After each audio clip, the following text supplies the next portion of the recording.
This is the NBC newsroom in San Francisco. We take you now to Manila. Hello, NBC. This is Bert Xylan speaking from Manila. It is now 2:45 in the morning of December the 9th. Almost 24 hours since the word was received here that the Japanese had bombed Pearl Harbor in the Hawaiian Islands. It has been a nerve-wracking and hectic day, and since dark it has been a vigil of terror and hope that enemy bombers would not come to disturb the peace and quiet of this moonlit city. But despite the order of total blackout, Manila has been bathed in brilliant moonlight since 10 o'clock by a moon that had only 2 nights before passed its full season. Deep down in our broadcasting dugout, we were suddenly disturbed by the wail of the air raid siren. At exactly 12:40 a.m., the first real air raid alarm since the opening of hostilities sounded in Manila. Minutes went by and no sight or sound of any enemy planes came to back up the siren's warning. It seemed hours, but was actually 1 hour and 5 minutes before the all-clear signal was sounded at 1:45 a.m. If enemy planes were near Manila, we have as yet received no confirmation. Contrary to a report made by another commentator in Manila today, the warning signal at 12:40 this morning was the first and only signal sounded up to this time. We would also like at this time to deny another report made from Manila to the effect that Japanese parachute troops had landed in the Philippines in an unknown area. The office of General Douglas MacArthur, Commander-in-Chief of the U.S. Armed Forces in the Preparedness, not only emphatically denied the report, but stated that if such unfounded and unwarranted reports were continued by some commentators, a strict censorship would be slapped on all broadcasting emanating from the Philippines. I repeat, the Army headquarters emphatically denied that any enemy parachute troops have landed anywhere in the Philippine Islands. We have been listening with interest during the past few hours to reports from Tokyo and Berlin, and it can easily be imagined what the commentators in those countries are saying about America and President Roosevelt. A Berlin report has it that the transport General Hugh L. Scott was sunk 10 miles out of Manila. This, of course, is untrue, and if the General Scott was sunk or damaged, it was at least 1,800 to 2,000 miles away from these waters. In an order issued late tonight, Commonwealth President Manuel L. Quezon, in an effort to prevent the mad rush on the banks for withdrawal of cash money, stated that the limit of withdrawal by any depositor would be $100 during any 1 week, unless such depositor first secured a withdrawal license, which license would only be issued after good and sufficient evidence was submitted to prove that the money was needed for the carrying on of normal business or for other equally legitimate purposes. The Escola, Manila's main business street, looks like a row of summer houses due to the fact that all the plate glass windows of the storefronts have been latticed in most intricate design with adhesive tape as protection against breakage from bomb concussion. Outside of the one short siren blast, the stillness of the starry night has been broken only by the sudden rush of mounted anti-aircraft units, rushing at almost breakneck speed through the darkened streets. Every now and then a troop-laden autobus goes dashing from here to there, and as soon as it is gone, the deathly stillness of a blackout night lays as a heavy mantle over this fair city. Vehicles of all kinds entering the approaches of all bridges are being stopped by soldiers in search of vagrant Japanese who have either evaded arrest or are known to be in hiding from the authorities. I have just listened with warranted American pride to the dramatic words of our president asking Congress to declare a state of war between the United States of America and the Japanese Empire. Listening to his words, I, as millions of others, must feel that the destinies of our country are in good hands. And I only wish you could have felt the thrill that I did when the strains of the Star-Spangled Banner floated through the ether 10,000 miles across the American continent, across the Pacific Ocean, and into our little dugout here in war-ridden Manila. To us in this far-off country, the American flag is more than a red, white, and blue emblem. Today in Manila, the stars and stripes have been flung from every flagpole, on every building, in every plaza, and on the masthead of every ship. As one fellow American told me earlier this evening, his flag was hoisted to the top of the mast and was going to remain there until victory had been won. It is in this spirit that Americans and Filipinos alike are putting their shoulders to the wheels of defense, a defense which we know in a short time will turn into an offense that will only end in the complete annihilation of the ruthless partner of an even more ruthless dictator. Until 6:45 p.m. New York time, This is Bert Silence saying hasta la vista. I'm returning you now to the NBC. Thank you, Bert Silent in Manila. Now we present Up and Close from San Francisco. Now in the cool of the morning, after yesterday, the fantastic day when war broke out in the Pacific, we begin our summaries of the war picture. We suffered scattered and jagged wounds in the surprise attack in the Pacific. At Honolulu, especially if it be true that 2 capital ships are gone. However, we wait with assurance for some word of what our bag has been in this conflict. We're sure that the United States Navy has a bag, too. And probably it includes some of the best Japanese commercial vessels. There'll be more fine tonnage for us and for England. We wonder where the Tatsuta Maru, the prize ship of the Japanese merchant marine, is. It was on its way over here to bring back the consuls and the embassy officials. Now, the reports are all unconfirmed.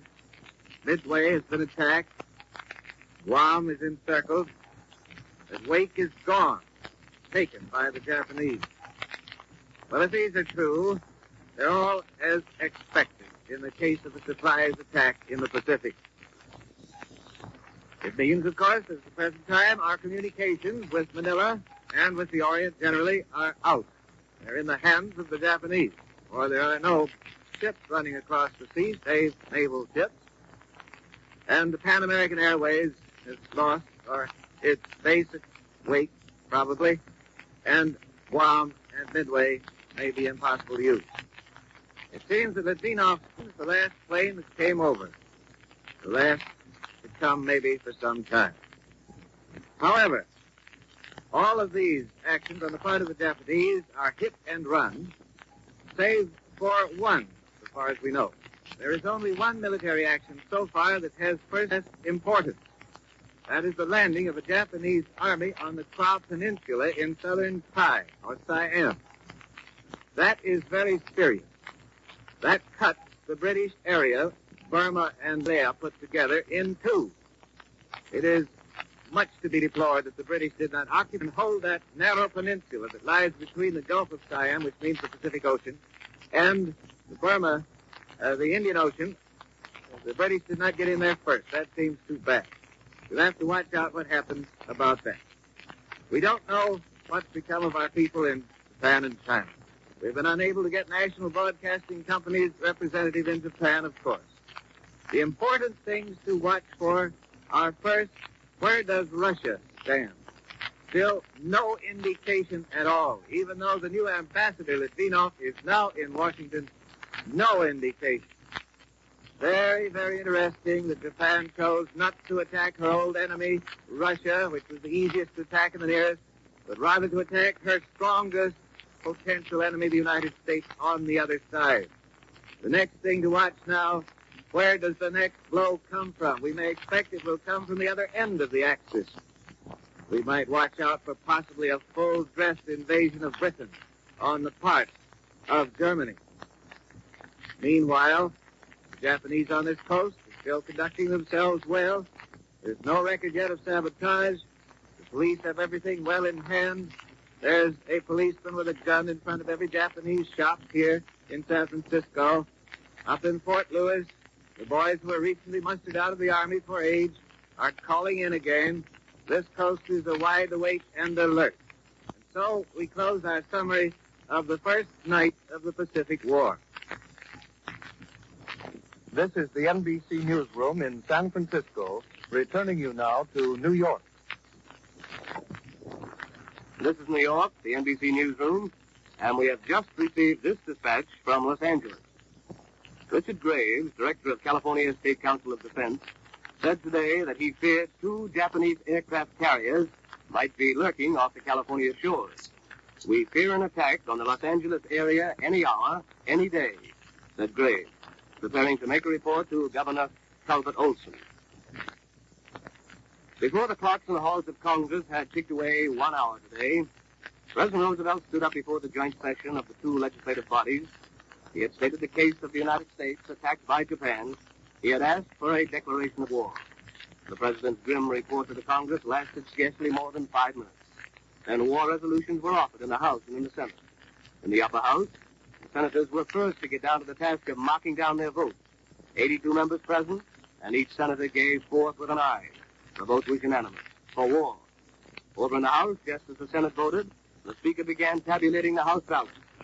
And history repeated itself in the case of the lady legislator from Montana, Representative Jeanette Rankin, the Republican. She alone, among all the members of the House, voted no, voted against the declaration of war. But the final tabulation was 388 to 1. Only this lone vote stood as a barrier to unanimous feeling in the two houses of Congress. Only 57 minutes after President Roosevelt began speaking, this country was officially at war with Japan upon request of the President, upon the vote of both houses of Congress. The first official statement on the war has come from the White House. Casualties in Hawaii are admitted to be greater than at first supposed, about 3,000, with approximately half of this number fatalities. But the White House says the Navy has suffered less than appeared at first. One old battleship capsized, apparently after being bombed. A destroyer was sunk, that is, 2 ships. The White House reports that several other warships were damaged. Now that contrasts with the Japanese claims that 2 battleships were sunk, 4 other capital ships damaged, and 4 cruisers hit. Even before the United States cast its power into the war, the government of Prime Minister Winston Churchill had put England into the war. Churchill's declaration in the House of Commons was cheered to the echo, and he revealed that the government of the Netherlands, the power that governs the East Indies, already is fighting alongside the British. On the side of the United States, there also is the Dominion of Canada, the Commonwealth of Australia, the regime of Generalissimo Chiang Kai-shek in China. And one of the later bulletins brings information that the Free French government of General Charles de Gaulle has also cast its lot in with the democracy. Down in Central America, Costa Rica and Nicaragua have been joined by the island of Haiti, Honduras, in Central America. In Guatemala, the president has asked his legislature for a declaration of war against Japan. The United States, even now, is rapidly going on a war basis. 736 Japanese aliens were arrested last night in the United States and Hawaii, and are now in the hands of immigration officials and will probably be interned for the duration. Now, this refers to Japanese aliens, not American citizens. And President William Greene of the AFL says there will be no more strikes in his union if the AFL will make its anti-strike policy 100% effective for the duration of the war. And the Federal Security Administrator, Paul D. McNutt, has wired the governors of all the 48 states to get ready to relieve suffering growing out of the war. It isn't known just yet what that would entail. And from Washington, Senator Chandler said today that he had called the War Department to volunteer for active service in the hostilities with Japan. Now the news of the Russian front. The Reds have forced the German government to admit that it does not expect to capture Moscow this year. The German army reports that the Russians are still on the counteroffensive in front of Moscow, and that gives the lie to Adolf Hitler, who once stated that the drive on Moscow would be the last great decisive campaign of 1941. And from New York comes word that the Navy has announced that the need for men in the service is critical, and that all Navy recruiting officers in the city will remain open 24 hours a day and 7 days a week. The age limits are 17 to 50 for enlistment. And just a reminder, just 1 hour from now, you will hear Prime Minister Winston Churchill speak over these stations. These bulletins and news reports have come from the NBC newsroom in New York. This is the National Broadcasting Company.